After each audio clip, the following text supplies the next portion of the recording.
everyone. Now we are going to discuss question number 11. Okay.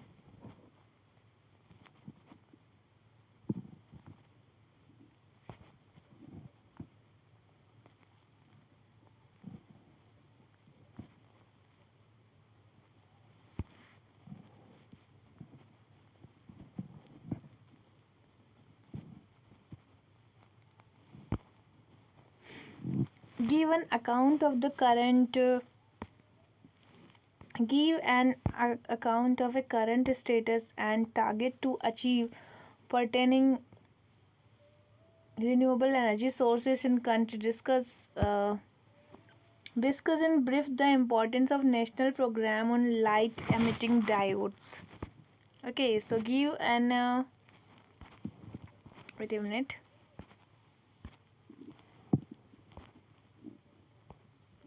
Yeah. Oh my god.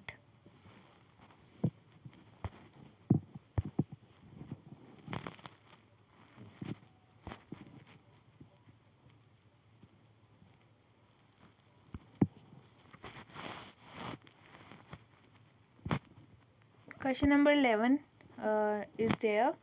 Now we are going to discuss something about question number 11.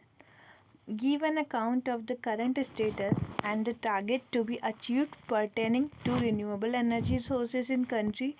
Discuss in brief an importance of national program on light emitting diode. Okay. So this question is on the renewable energy resources and LED light emitting diodes also. So what are the current status and target to be achieved pertaining to renewable energy sources? And what are the importance of national program light emitting diodes, because that is correlevant to the renewable energy. So first of all, whenever these kind of questions comes, we should have idea about the Ministry of New and Renewable Energy is responsible for that.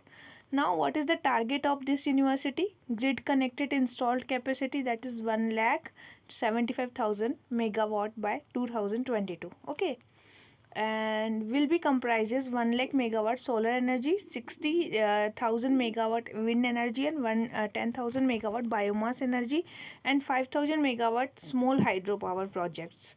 So these are the targets which we should have some idea about that.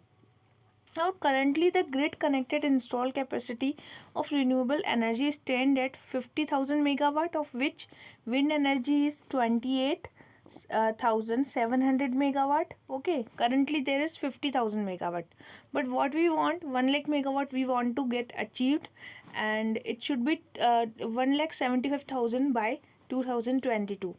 So currently we have 50,000 megawatt. Out of that, wind energy is 28,000, and out of that, solar energy is 9,000, biomass is 8,000 megawatt. Okay, and hydropower is 4,400 megawatt. So these and basic information we should have, because we there are some questions like wind, then solar, then biomass, then hydro. So I generally kept mistakes, like I generally say like solar is before then wind, but it's not right. Actually wind is before then solar.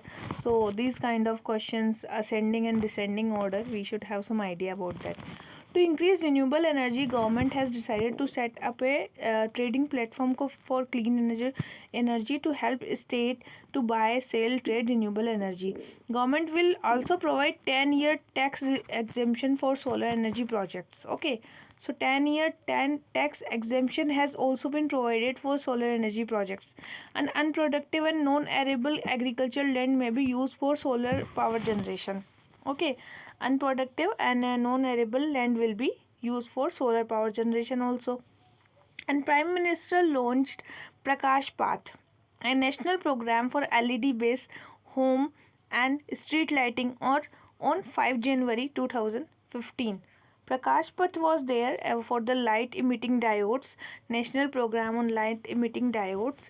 It was launched on 5 January 2015. Government will replace 77 crore convention bulb and 3.5 crore conventional street light with LED bulbs. Okay, and that change will save The change will save the 45,500 crore and reduce electricity consumption by 21500 megawatt.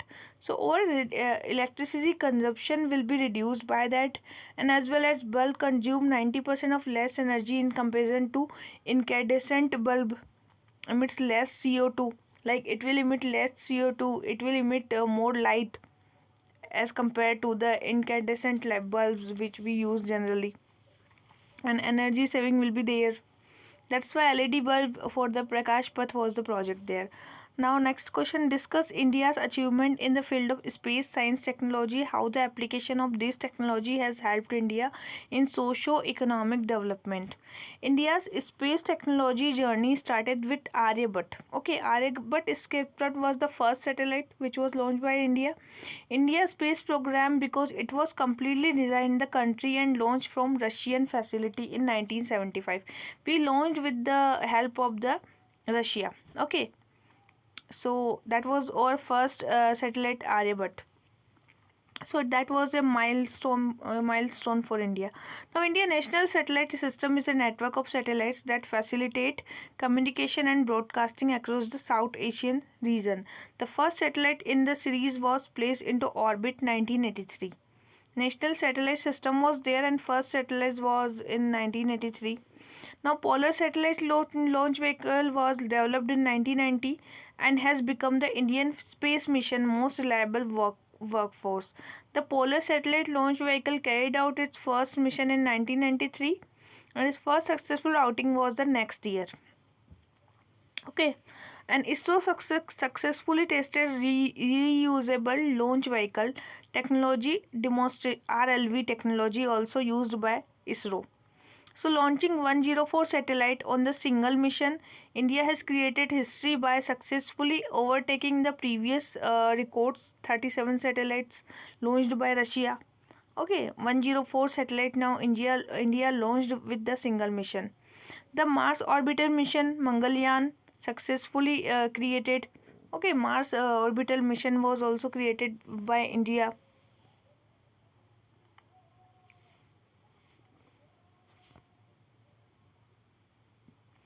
Question number 12. Now we has been discussed here everything about the India's space technology and space program.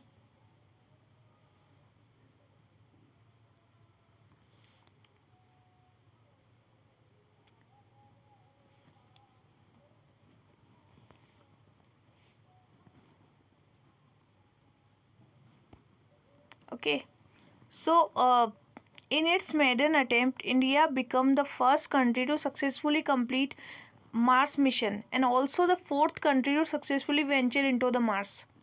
So it was the successfully venture into the Mars. It became the fourth country. Chandrayaan in India Lunar Exploration Program. First mission Chandrayaan launched October 2008. PSLV XL rocket. Then Chandrayaan 1 mission carried out Moon Impact Probe payload. Okay, now Moon and mode of stunning discovery of water on Moon. India's second lunar mission was in the launch 2017. India Regional Navigation Satellite System IRNSS is an indigenous built constellation of 7 satellites. That was operational name was Navik, navigation with Indian constellation. Navigation with Indian constellation. The satellite can provide secure, accurate real-time positioning and timing service and extended its service to region 1500 kilometer around the India. So this was the space program which was very important for India, like which was important project that because of that India become the very important in all over the world. Now next question, what is the nanotechnology? One of the key technology of the 21st century. Describe the salient feature of Indian government mission on nanoscience and technology and the scope of its application and development process of country. What are the keyword is the what is the nanotechnology. Okay, then describe the Indian government mission on nanotechnology. Then applications also. 3 questions are there in one question. Nanotechnology is a manipulation of matter which at least one dimension size from 1 to 100 nanometer. there is 1 to 100 nanometer size is there. And as application of nanotechnology, various nano material are being used to create nano products. There are nano products are used for the nanotechnology. Okay, the titanium dioxide is used in sunscreen, cosmetic, surface coating, and some food products. So there is a titanium dioxide which was used in cosmetic, sunscreen, surface coating, and some food products. Silver is used in food packaging, clothing, disinfectant, household application. Zinc oxide is used in sunscreen, cosmetic, surface coating, paint, outdoor furniture, vanishes. Car are being manufactured with nanomaterial, so they may need fewer metal and less fuel to operate in the future. Scientists are now tuning to nanotechnology in an attempt to develop diesel engine with cleaner exhaust fuel. What scientists are doing, nanotechnology with a cleaner fuel engine, fume exhaust should be cleaner in the technology of the cars and all that. Okay, and government of India launched mission nano science and technology in 2007. So nano mission is an umbrella program for capacity building which envisages the overall development of the field of research in the country. And some application, like some applied potential is also there, like infrastructure of for the nanotechnology research for the optimal use of the sophisticated facility also there. So mission will also promote application in R&D projects, application in nanotechnology, application in technological development, application in business incubators. So this mission shall focus on providing effective education, training researchers, professional in diversified field like G9 interdisciplinary culture for nanoscale science, engineering and technology. Okay, so now question number 14 we are going to discuss about.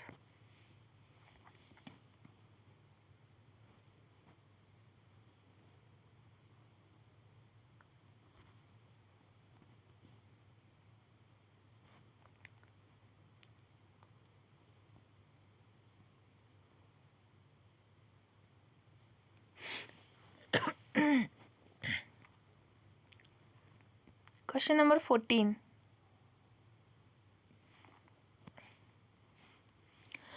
Rehabilitation of human settlement is one of the important environmental impact which always attracts controversy while planning major project. Discuss the measures suggested for mitigation of this impact while proposing major development project. What question wants to ask? Rehabilitation of human settlement is one of the important environment impact. Okay, which always attracts controversy because they want rehabilitation, but that is in cost of environment impact. That's why that is a controversy. While planning major projects, discuss the measures suggested for mitigation of the impact while proposing major development project. To implement major project, vast land is necessary. Okay, sometimes demanding rehabilitation of human settlement, rehabilitation, especially in country like India where people develop emotional attachment with the land, is very difficult task because we have the emotional attachment with land. That's why there is very difficult task for us to, we are rehabilitating and still we are in cost of the environmental degradation. Okay, so cabinet has approved national policy on rehabilitation and resettlement 2007. Same as nano policy, there is a rehabilitation and resettlement policy 2007 to replace the national policy on resettlement and rehabilitation for project affected families 2003. The policy came in 2003, that was replaced with national policy on rehabilitation and resettlement. Okay, government has promoted policy on non-displacement or least displacing alternatives of human settlement. It also aims ensuring adequate rehabilitation package and expeditious implementation of rehabilitation process. Okay, and the policy aim at striking a balance between the need for land for development activity and at the same time protecting interest of the landowner and other such activity like tenants and landless and agricultural and non-agricultural laborer, artisan and other whose livelihood depend on the land involved. So this is the rehabilitation policy which government adopted to secure the rights of tenants, to secure the rights of landless peoples, agricultural lands, non-agricultural laborer, artisans, and to provide them livelihood. The benefits under the new policy shall be available to all affected person of family, like who do not have property, who are adversely affected by land acquisition and involuntary displacement also there, so they are affected by them also.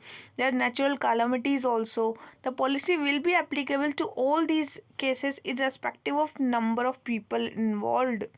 Right to fair compensation and transparency, Land Acquisition Rehabilitation and Resettlement Act, which was came after then 2007 to 2015, provide if private company acquired or purchased more than 50 acre of land in urban area or 100 acre of land in rural area, it will be required to rehabilitate and resettle affected family. Next question.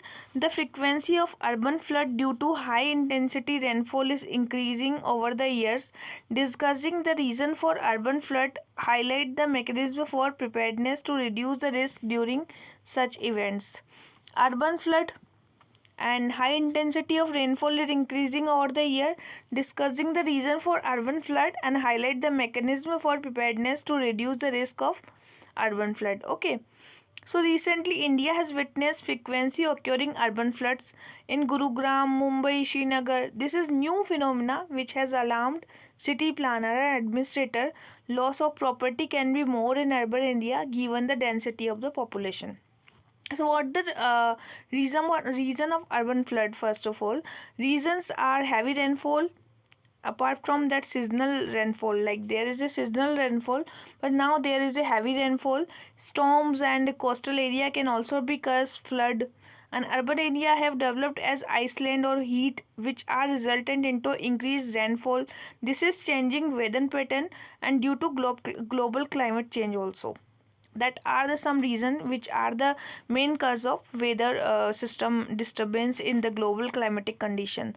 For poor maintenance and lack of capacity, there is no maintenance of land, there is no capacity of drainage system, result into inability of absorbing higher volume of water. Okay, so encroachment on the bank of water flowing natural drain has reduced space. Encroachment of the bank was the also one of the reason of flood, urban flood in the cities. Okay.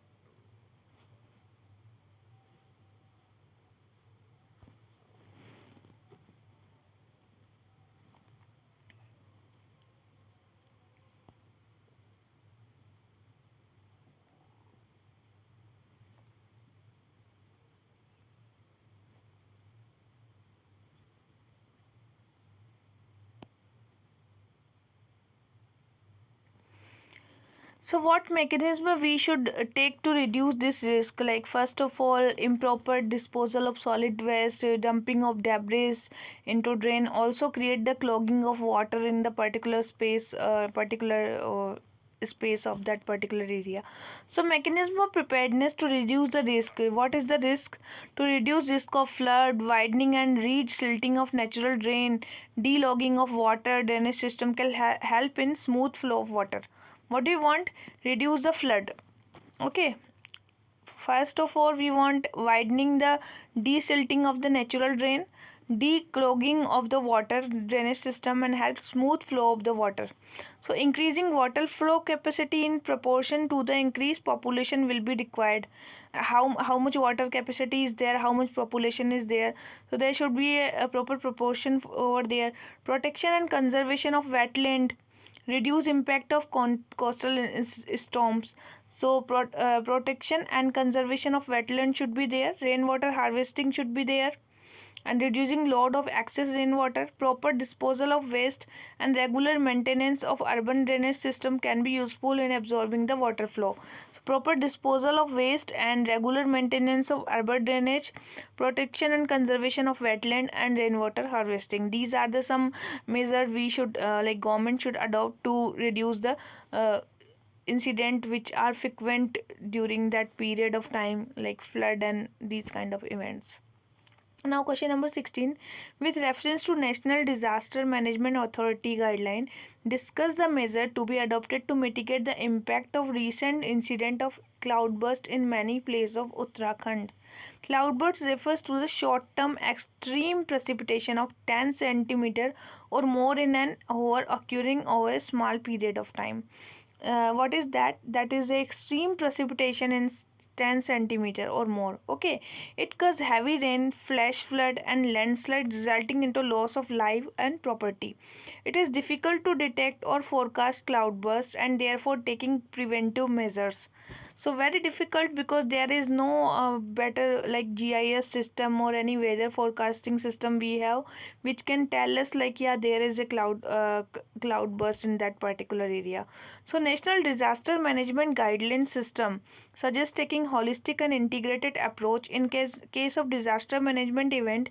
It emphasizes on building strategic partnership at various level, community based disaster management including last mile connectivity with policy plan and execution will be required, capacity development in all spheres. Past initiatives were taken like preparatory measures and responsive actions consolidated, and best practice can be adopted to reduce calamities, and international level agency has to coordinate with that to bring out multi-sector synergy in response to such event. Okay, the guideline which was adopted in Uttarakhand being hilly area, specific measure had to be taken reduce impact of the disaster.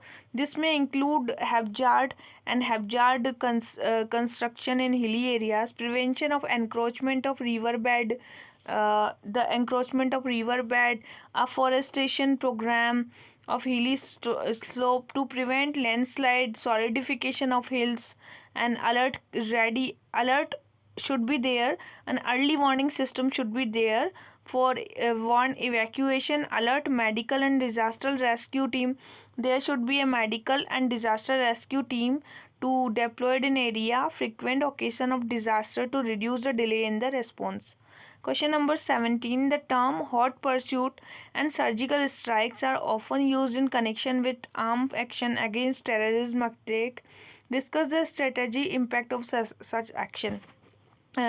Before that we discussed the question which was come from the environment. Now we are going to discuss the question which are from the security of the nation. Okay, so hot pursuit of surgical strike are often used in connection with armed action against terrorist attack. Discuss the strategic impact of action. Recently surgical strike across the line of actual control, and line of control has created debate on strategy. It's not line of actual control, that is between the India and China. Okay, line of control is between the India and Pakistan. So surgical strike and hot pursuit was recently has been has been there like prevalent in that area. So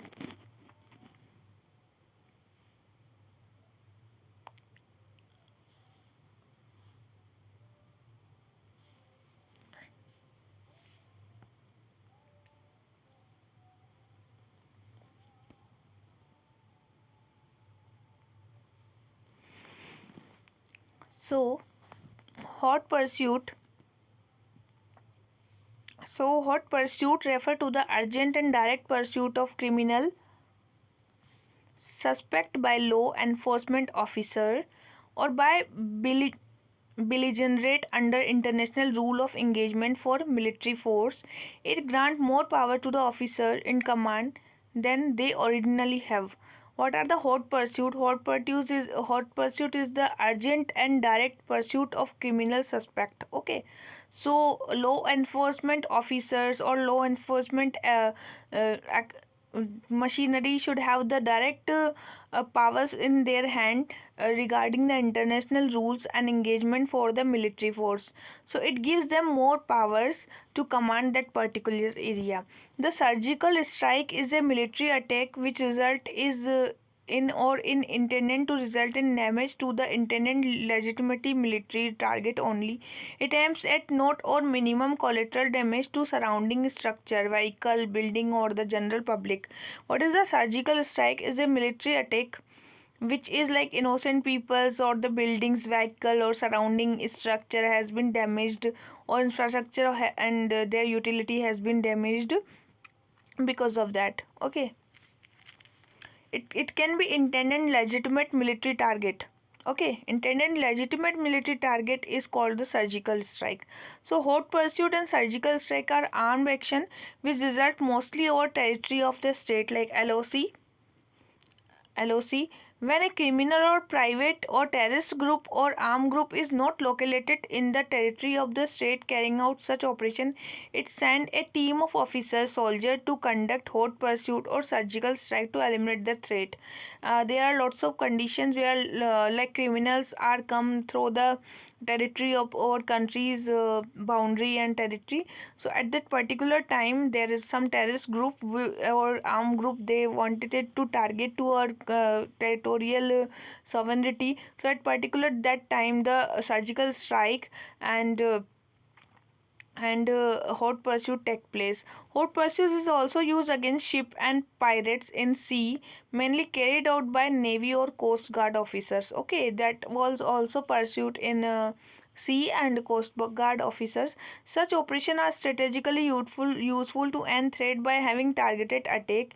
In case the target is situated in another country, surgical strike is measured to avoid full-scale war.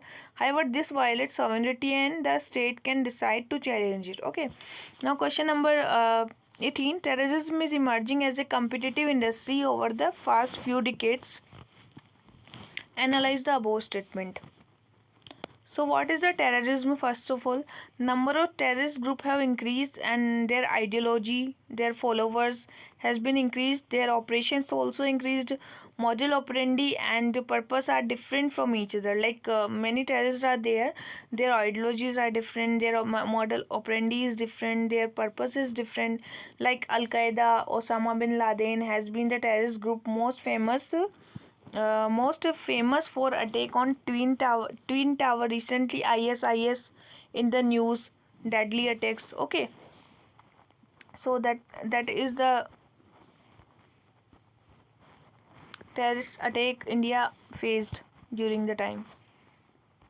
Okay, so now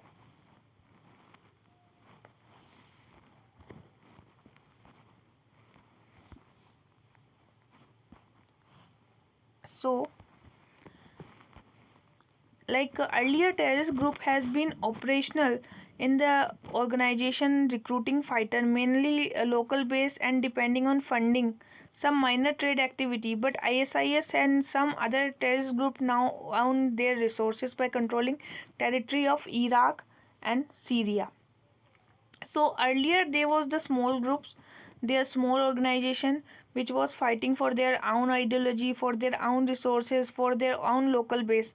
But now there is a big group, ISIS, and they are working to control the territory of Iraq and Syria. Okay, so ISIS has started using social media, increasing recruiting the youth from all over the world, and promote the lone wolf attack strategy. It is the lone wolf attack, guerrilla war paddhati, we can say lone wolf attack strategy. Someone is attacking over you and he is not present there. Okay, so terrorists can carry out an attack at a local area, and this does not require joining the camp to fight with the group. Such strategy has been effective in spreading terror in the territory which had remained secure till now.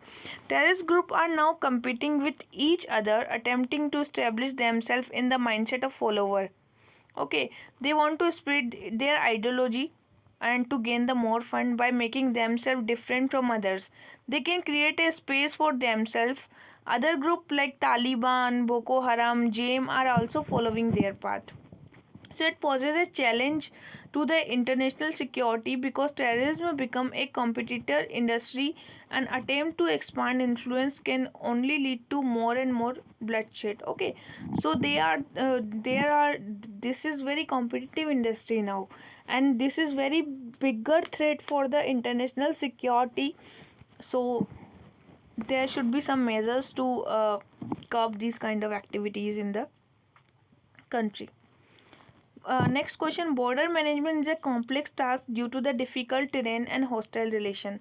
Next question is over the border relationship, and their task is different.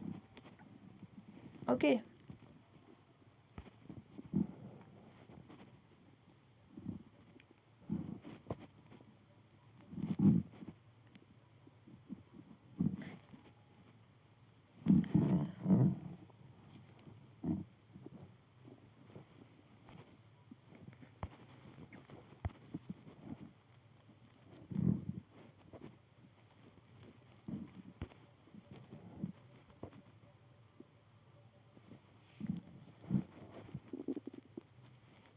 Question number 90.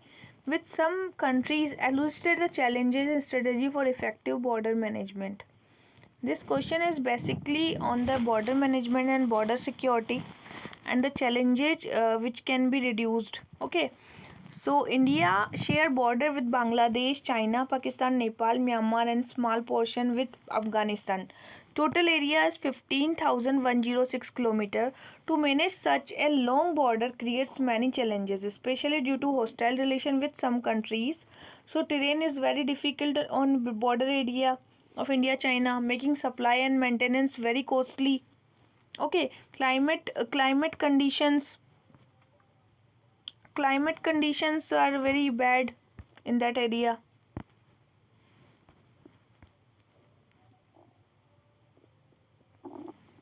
Okay, so climatic conditions are very bad.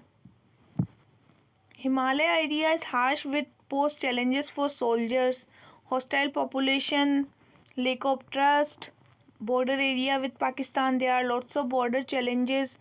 Porous border with some countries make it difficult to prevent illegal human trafficking, drug smuggling, arm race. Some strategy to manage the border can be suggested as following: effective use of technology to monitor areas, coordination between all of them, effective technology, coordination to improve the border security, smart border management, facility of internet communication and identification process, use of drone and night vision camera, sensor, laser to check the illegal migration, terrorist movement in the border. Effective border management should be there. Even physical fencing of border can also be done along with the hostile neighbors. Avoid the risk of security. Effective coordination of security and border management agency and neighboring country can help in joint efforts on border management. So these can be the activities which can be done to manage the border security in the India. Question number 20. Use the internet and social media by non-state sector of subversive activity is a major security concern. How have these been misused in recent past? Suggest effective guidelines to curb the above threats. So social media and internet, how this is used these time, and we want some effective guidelines to use the social media and internet as per requirement, and it should be useful, not it should be used for the unnecessary purpose or to becoming a big threat for the country's sovereignty and country's integrity. So effective use of this internet should be there. So internet and social media are powerful tool which are being used by non-state organization. Okay, non-state organizations are like NGO, like civil societies of the civil society and NGO who are correlated with the terrorist group, who are correlated with the ISI, who are correlated with their propaganda and recruitment for the ISI, and there are lots of groups in the Facebook, in the social media to post videos, atrocities committed, post videos regarding the atrocities of commitment. Okay, and also recruiting the youth all over the world. So radicalization is being spread through the social media. There is a radicalization of the radicalization spread through the social media. So cyber warfare is also dangerous phenomena which can affect damage system in the country. Cyber warfare is there, and Stuxnet virus affected the computer, ransomware attacks was there, Pegasus was there, malware was there. Okay, compromising the ATM cards data in the India was recent example of misuse of internet in non-state actor. To curb the threat arising out of use of social media by non-state actors and terrorist organizations, some guidelines can be followed. What guidelines can be followed to reduce this terrorist organization?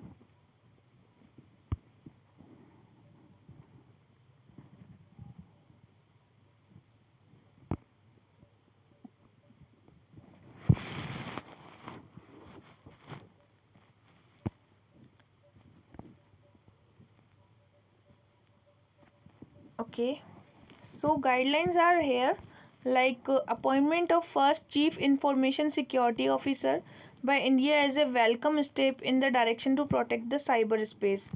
Chief information security officer should be there. A comprehensive policy can be developed to fight cybercrime and manage cybersecurity. So chief information security officer should be there, and cybercrime and manage the cybersecurity. A national cybersecurity agency can help in improving India's resilience and defense system. So national cybersecurity policy should be there. Comprehensive policy for the cybersecurity should be there, and India's National Cybersecurity Policy of 2013 aim at protection of information infrastructure in cyberspace and reducing the vulnerability. So infrastructure should be there and reducing the vulnerability. So National Critical Information Infrastructure Protection Center will deal with the cyber threats. A computer emergency response team certain has been designed to act as nodal agency to coordinate crisis management effort. So what measures should India done? There should be a comprehensive policy, and a chief information security officer should be there, and improving the national cyber security agency and national cyber security policy 2013 to reduce the vulnerability in the cyberspace, to improve the infrastructure, and national critical information infrastructure should be there to reduce all kind of vulnerabilities.